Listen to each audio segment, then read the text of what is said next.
Could your maintenance organization use some improvement? Could it benefit from being a little bit better, a little bit more organized? If so, where do you start? How do you know what area to focus on or what areas to focus on? Well, I have a cool tool that I want to show you in this video.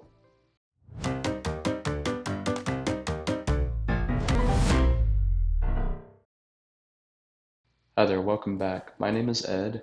I'm the founder of edserver.com. And what we do is we help industrial operations professionals optimize, innovate, and scale their operation.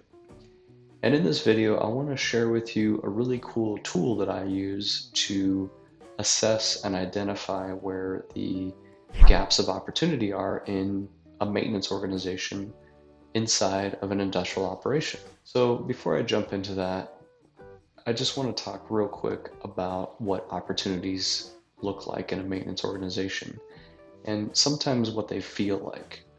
So in your maintenance organization, maybe you have really intelligent technicians, you've got a preventative maintenance program in place, you have some really nice tools, and machines are getting fixed. But maybe it's somewhat of a reactive environment sometimes. Maybe you have technicians that are constantly running around. Maybe you have spare parts in an inventory system, but you're not sure how many you have. Do you have the right ones? Maybe it has to do with the fact that the production teams and the maintenance teams just don't get along very well. Maybe there's a lot of finger pointing. So you have this sense that there's opportunity, you know there's opportunity. The job gets done every day, but it somewhat feels chaotic. And you'd like to address that. You'd like to improve overall your maintenance organization and how it performs. And the trick is, where do you start? How do you know if you should focus on your preventative maintenance program first or your inventory system for your spare parts first? Maybe you need to hire some people, maybe you need to train some people. But in order to know where to start, you have to have a baseline. You have to know what your current state looks like.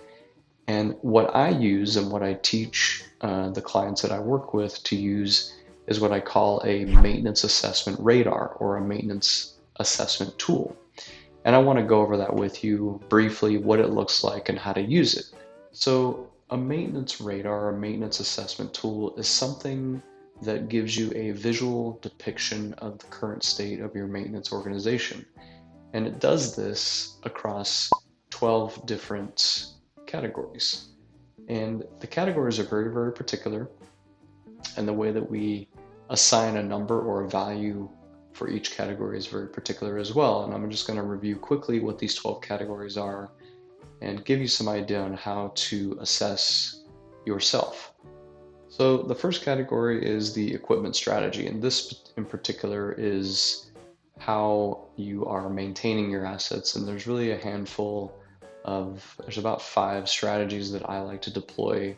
The first one on the far left is what we call run to failure. The next strategy you would apply to the machinery and equipment would be time-based. So this is when you're going out on a time-based frequency and you're maintaining assets, you're doing something to the asset. The third would be condition-based. The fourth would be predictive, and the fifth is what we call design of experiments. I actually have another YouTube video that talks about these 5 equipment strategies. You should take a look at it if you're interested. That's the first category, and the idea is that you want to have all of the assets in your operation fall within one of those 5 strategies. And there's a process to go through that to determine that. But basically, if you don't have a strategy on any of the assets and you're just running around trying to fix things, you're probably not doing very well. And to start with this first category, the way that we rank this is you either give your team a 0, 1, 2, 3, 4, or 5, and a 0 would be that you haven't done anything in this category, and a 5 would be that you have implemented sort of a world-class expectations or level of performance in this particular category, and you're hitting some targets, some key performance indicators, some key metrics, and you're sustaining them. That's what would be a 5. And then ranking of 1 through 4 sort of falls in between there. You can kind of see it here. I'll zoom in a little bit here, but So again, 0 is nothing done, all the way up to fully implemented results on target and sustained. So kind of going around the circle here, the next one would be planning and scheduling. So it's pretty straightforward, but this is where you actually have all the maintenance activities planned. So this is things like standardized work, you know what spare parts you need, you know what lubricants you're going to use, etc. And also the work instructions. So that's the standard work, and that you have the right tools. So instructions, parts or materials, and tools. And then scheduling is pretty self-explanatory, that you're actually scheduling the assets when you need to actually do the work on the assets, and you're coordinating with the production teams to do that. Again, you would give yourself a ranking of 0 to 5 here. The third area here is the preventative predictive maintenance. So this category again is where you either do you have a preventative maintenance program in place? Are you doing the PMs on time, meaning you're not past due? Maybe you have a predictive maintenance program as well. The idea here is that, do you have something, and if you do, are you actually executing on your program and on your plan? And are you not falling behind in your schedule? The next one is lubrication management. So this is things like greasing bearings, changing oil in gearboxes. Again, do you have a program in place? A good little tip here is that little tool that I like to deploy in factories is actually a diagram. So if you can picture a production line that has a bunch of Zerk fittings or gearboxes, there would actually be a picture of the line, and then maybe some little markings on the picture that shows where all of the lube points on that line would be. And it's just a way to visually indicate where all of the lube points are. So another little tool to use there that would actually fall into this category. Again, ranking of 0 to 5. Next one is breakdown reoccurrence prevention. So the basic concept here is that when you have unplanned events on assets, are you tracking the catastrophic downtime, and are you tracking the repetitive downtime? Sometimes you can actually have both. Again, I have a YouTube video that talks about this particular concept, but the idea here is that you're tracking it, and then you're implementing structured problem solving to actually address these unplanned events, so that you can come up with solutions so that you don't ever have an unplanned event again. Next one is technical documentation.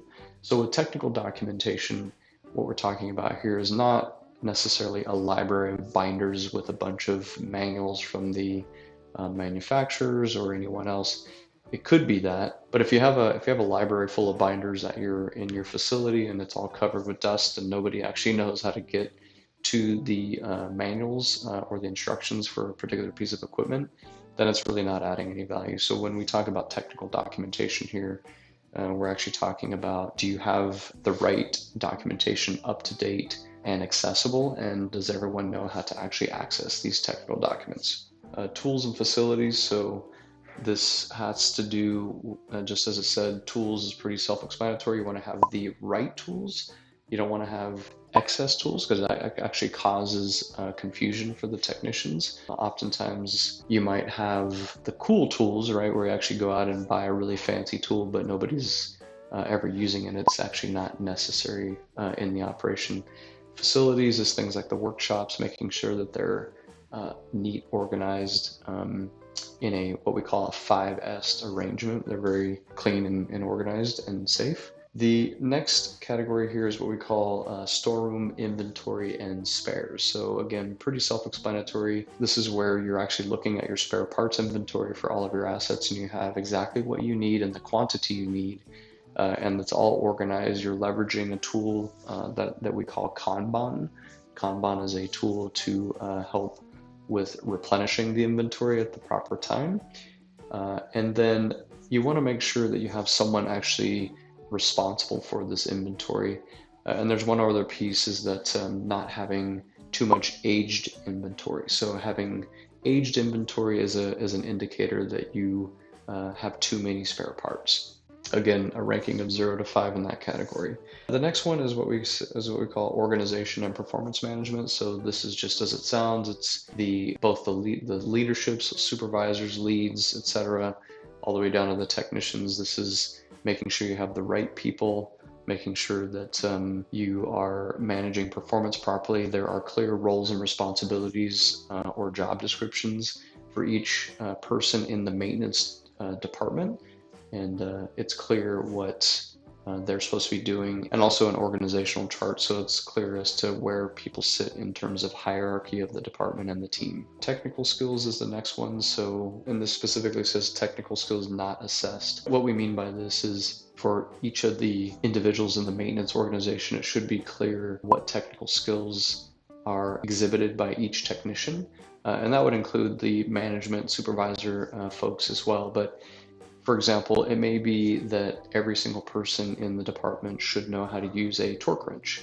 And that would be a skill that everyone in the department should have as part of their technical skill matrix. But there may be one or two individuals that only need to know how to perform certain maintenance activities on specific assets in the organization. It's not necessary to train everyone on this particular piece of equipment because it's expensive and it's just not necessary. So the idea here is that between the roles and responsibilities and the assets in the facility, it's clear as to what technicians should have certain technical skills and what technicians should not. They actually have the training to go and get those technical skills needed.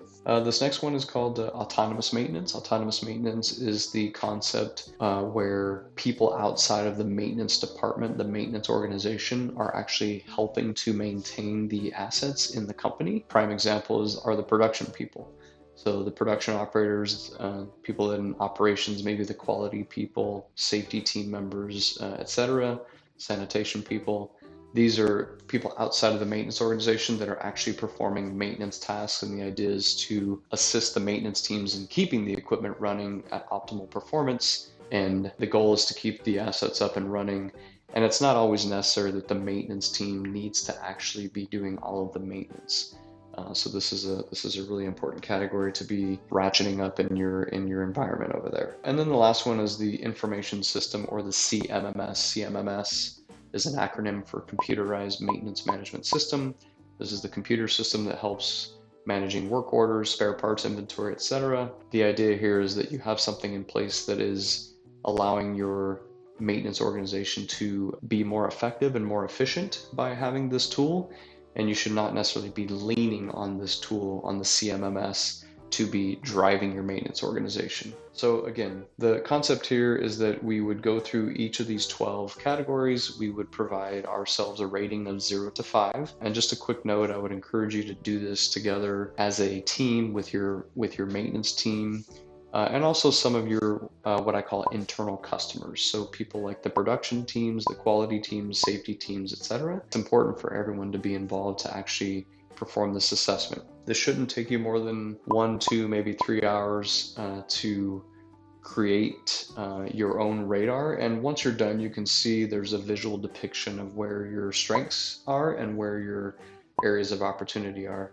And it's a really useful tool. You can put it up on the wall in the maintenance shops. You can distribute it to your internal customers, and it's really just showing people that you are serious about improving your department and improving your service to your internal customers. So hopefully this helps you, and hopefully it gives you an idea on how to actually really take a step back, take a look at your maintenance department in your organization, and really set a baseline for improvement.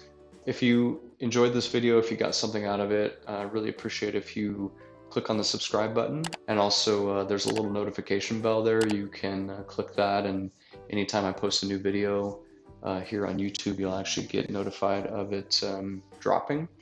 Also, I have a Facebook group. It's free. Love to have you join us. We talk about things like maintenance, other operational concepts. There's a lot of insights I provide, a lot of experience.